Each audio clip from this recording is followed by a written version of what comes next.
Markov, have you communicated to the Russians not to send targeting information and other assistance to the Iranians? Strongly said that. And do you believe that they are? I hope they're not. Do you see any evidence? We don't know, but it's not doing very well.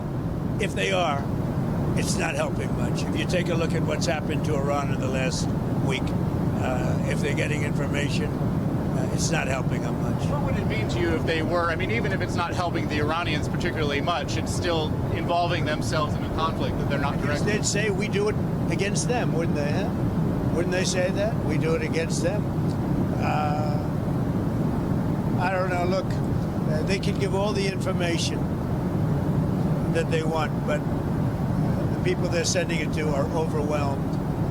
Russia would be overwhelmed too. Anybody would be overwhelmed. We have the greatest military on earth, and I built it in my first term, and unfortunately, I'm forced to use it now.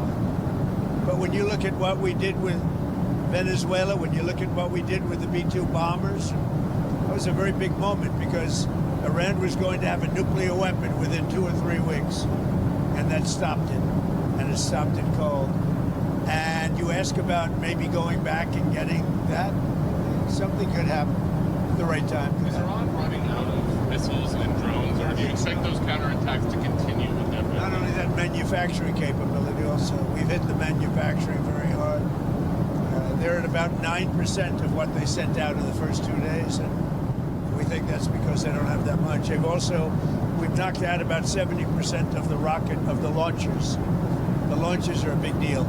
Very hard to get, very expensive. I want to talk about leverage. With every passing day, we have more and more leverage because we have more and more capabilities. We're hitting them harder and harder, and they have less of an ability to defend themselves. So we're pressing the offensive every single day, creating all the leverage the president needs for the outcome he wants. So it sounds like you think they're running out of what are both of the drones and the missiles. When you look, I mean, they're sending in much less drones.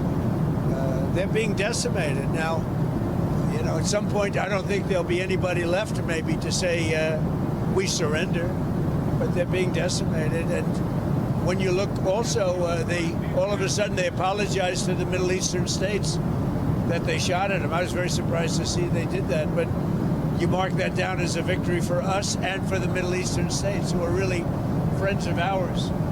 But I guess they're not going to be shooting at them anymore. They apologized, and we'll see what happens. But that's a big loss. That's a surrender right there. I called it a surrender today. When they apologized and said they're not shooting at them anymore, that's really a surrender to those states and to us. Okay, anything else? Some Iranians are concerned that the Kurds will carve out kind of an autonomous region as they did in Syria and Iraq. We're not looking to the Kurds going in. We're very friendly with the Kurds, as you know, but we don't want to make the war any more complex than it already is. No. You've ruled that out? We don't want, I have ruled it out. I don't want the Kurds going in. I don't want to see the Kurds get hurt, get killed. We've had a good relation. They're willing to go in, but I've told them I don't want them to go in. Do you think the map of Iran will look the same? The war is complicated enough without getting the Kurds involved. And do you think the map of Iran looks the same after this is all done?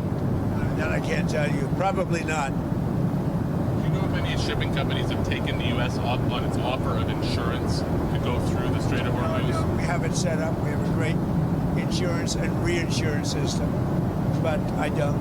Sorry, when you talk about... When this ends, we're going to have a much safer world, you know that. So, this is a minor excursion, but when this ends, we're going to have a much safer world, and we will have gotten rid of a lot of sick and demented people, the leadership.